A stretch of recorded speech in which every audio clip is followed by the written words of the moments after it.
Hiduplah penuh hikmat terhadap orang-orang luar, pergunakanlah waktu yang ada.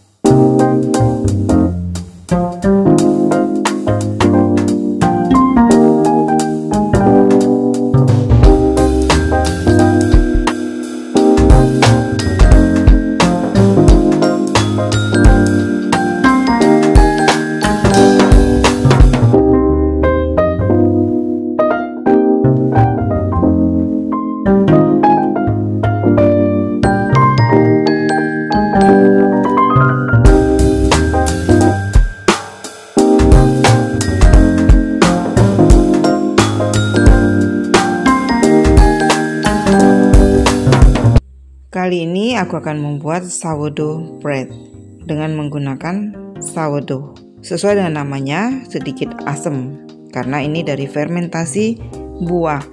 Cara membuat ragi alami ini bisa dilihat di video aku yang sebelumnya. Jadi ini aku buat baru ya, yang kemarin tuh mati karena aku salah air. Jadi kualitas air itu sangat menentukan ya untuk membuat ragi alami. Nah, seperti ini. Membuat sourdough bread ya, itu waktu proofingnya akan lebih lama dibandingkan dengan ragi instan.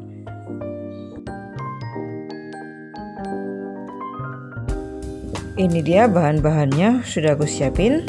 Ada tepung terigu oriental. Di sini aku gunakan 450 gram tepung terigu oriental. Jadi dan susunya ada 100 ml aku cadangkan. Kemudian ini sourdoughnya ada 100 gram, aku akan uji coba ya.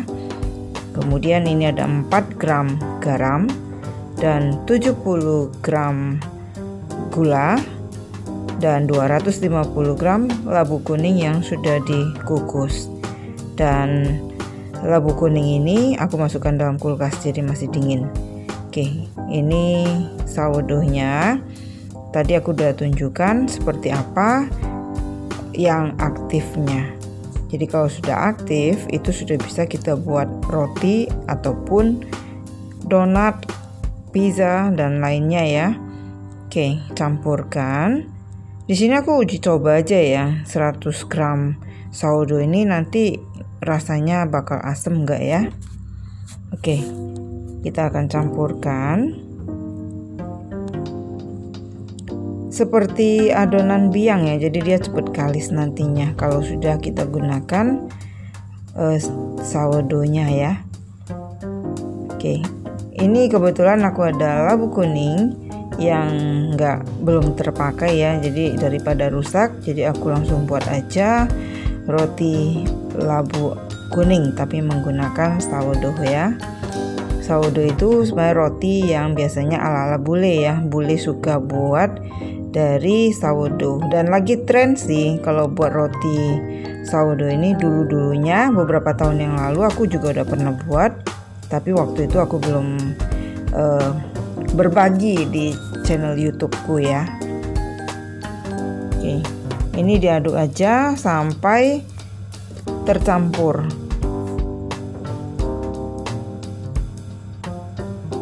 Karena di sini aku udah menggunakan labu kuning yang sudah dikukus, itu untuk cairannya, susunya di sini aku tidak menggunakan banyak. Jadi hanya sekedar untuk adonannya bisa diuleni. Jadi kalau diuleni, kalau cukup cairannya, mau kita uleni dengan tangan pun dia akan gampang. Tapi kalau misalnya cairannya kurang, susah untuk mendapatkan elastis kalis ya, atau kalis elastisnya. Oke, jadi buat kamu kalau mau buat roti dengan menggunakan tangan, seperti ini caranya. Aku tunjukkan ya, tapi nanti aku akan lanjutkan dengan menggunakan mixer saja karena mau cepet. Oke.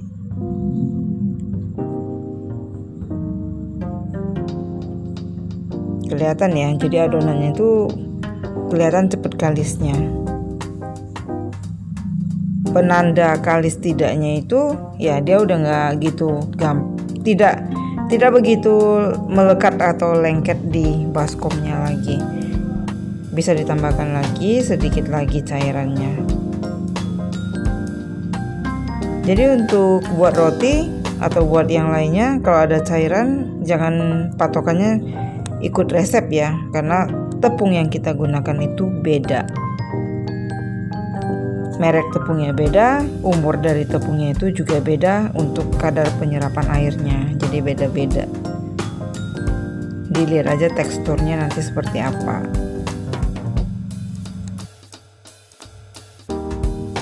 Nah seperti ini sudah bisa, jadi cairannya nggak perlu ditambahkan lagi. Jadi di sini total air yang aku gunakan 50 ml aja ya. Jadi nggak sampai 100 ml. Oke, buat kamu yang sudah mengerti sampai di sini itu boleh di skip ya. Aku sengaja nggak skip di sini supaya yang pingin buat roti tapi nggak punya mixer itu bisa lebih semangat lagi untuk mencoba. Kali ini kita akan buat dengan ragi alami.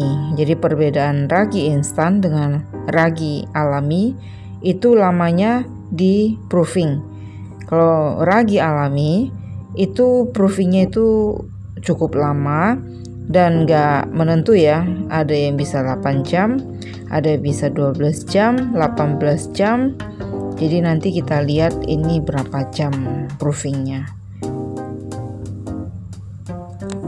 Juga tergantung dengan bahan dasar yang kita buat raginya. Kemarin yang aku udah pernah buat itu ternyata aku salah feeding, airnya salah, kualitasnya nggak bagus, akhirnya dia mati. Jadi aku buat baru lagi.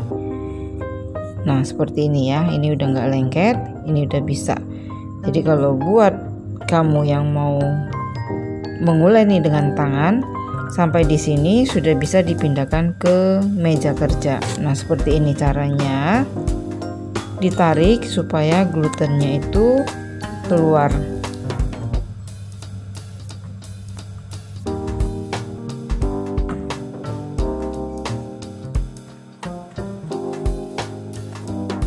Kalau kamu mau gunakan tangan sampai di sini, lanjutkan sampai dia kalis elastis. Sekarang aku akan pindah ke mixer.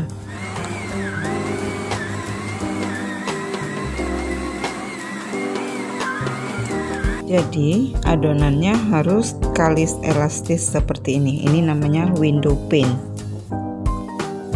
Untuk wadah ini kita berikan minyak supaya tidak lengket.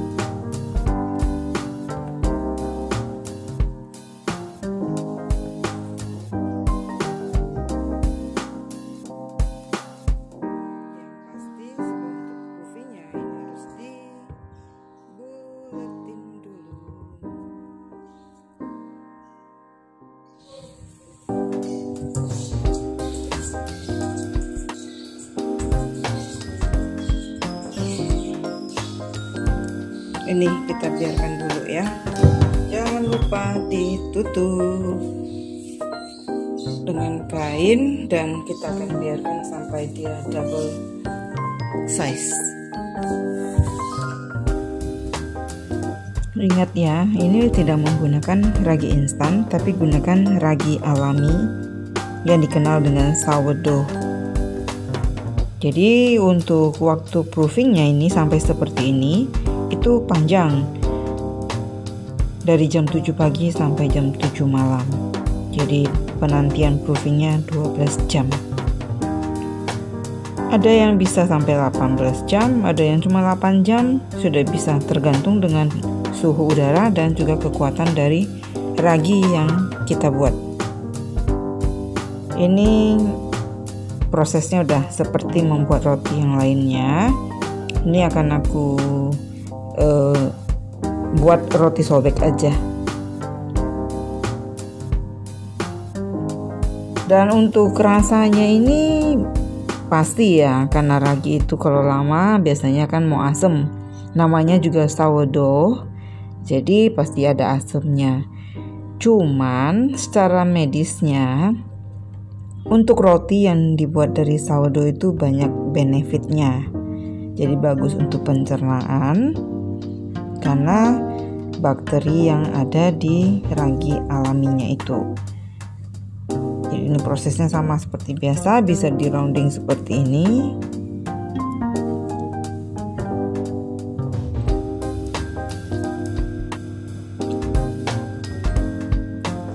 Terserah ya, mau dibuat roti sobek boleh, roti isi juga boleh. Nanti kita lihat perbandingan kalau 450 gram tepung terigu dengan sourdoughnya 100 gram itu rasanya bakal gimana. Karena jujur aku bilang perbandingan sourdoughnya di sini aku gunakan 100 gram itu termasuk banyak takarannya.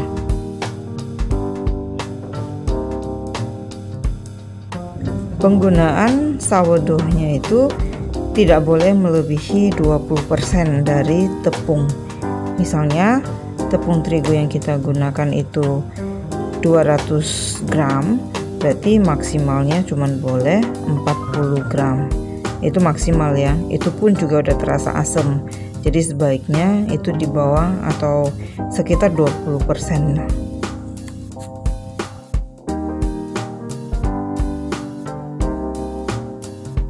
Adonan sourdough itu sedikit lebih lengket.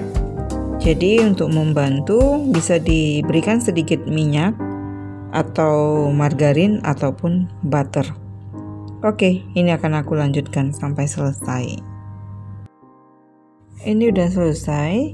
Ini teksturnya jadi agak gerindilan karena aku labu kuningnya tuh nggak cukup halus ya. Oke, ini akan kita istirahatkan untuk proofing yang kedua, biasanya lebih cepat.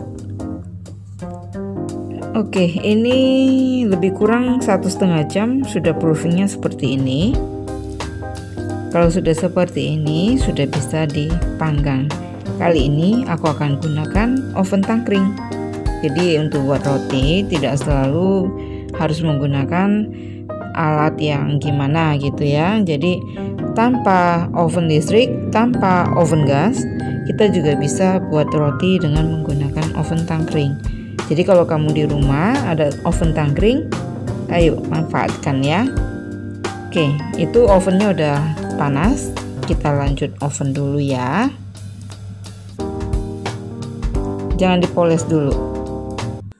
Ini ya, aku panggangnya dengan menggunakan otang atau oven tangkring yang nangkring di atas kompor seperti ini ya. Jadi bukan diletakkan di rak yang paling bawah, tapi awalnya tadi aku letakkan di rak paling bawah, tapi sering-sering dilihat jangan sampai gosong, pindahkan lagi ke atas seperti itu. Untuk pemolesannya aku gunakan 1 butir kuning telur dicampur dengan sedikit susu UHT. Jadi kalau rotinya sudah mulai mengembang seperti ini, bisa dikeluarkan lalu dipoleskan dengan bahan polesannya. Jadi kalau seperti ini, resiko untuk rotinya keriput ya, itu lebih kecil. Kecuali kalau memang overproofing atau waktu saat rounding itu tidak cukup licin, tidak cukup mulus, hasilnya nanti juga bisa keriput. Oke, ini kalau sudah dipoles, kembali lagi kita akan masukkan lagi ke dalam oven tangkringnya. Lanjut lagi kita panggang sampai dia matang. Ini yang modelnya petak, sama sih roti sobek juga, tapi dicetak di loyang yang persegi seperti ini. Ini juga sama, setelah dia kembang seperti ini, keluarkan dan poles dengan bahan polesan, kemudian lanjutkan lagi oven. Jadi untuk perkiraan waktu ovennya itu lebih kurang sekitar 15-20 menit. Supaya nggak gosong, bolak-balik aja, nanti diganti posisinya, nggak masalah ya. Jadi beda dengan membuat bolu. Kalau bolu atau kue sus itu ovennya, pintunya jangan sering dibuka dulu sebelum dia naik, betul. Kalau enggak nanti bisa kolaps ya. Oke, ini roti yang sudah selesai dipanggang. Jadi waktu panggangnya tadi antara 15 menit sampai 20 menit ya, tergantung dengan oven kita aja. Sudah aku keluarkan dari loyangnya. Kita lihat bagian bawahnya, cakep ya, seperti ini. Dan sangat gampang dikeluarkan karena sebelumnya loyangnya tadi sudah dipoles dengan minyak ya. Oke, kita lihat dulu penampakan rotinya.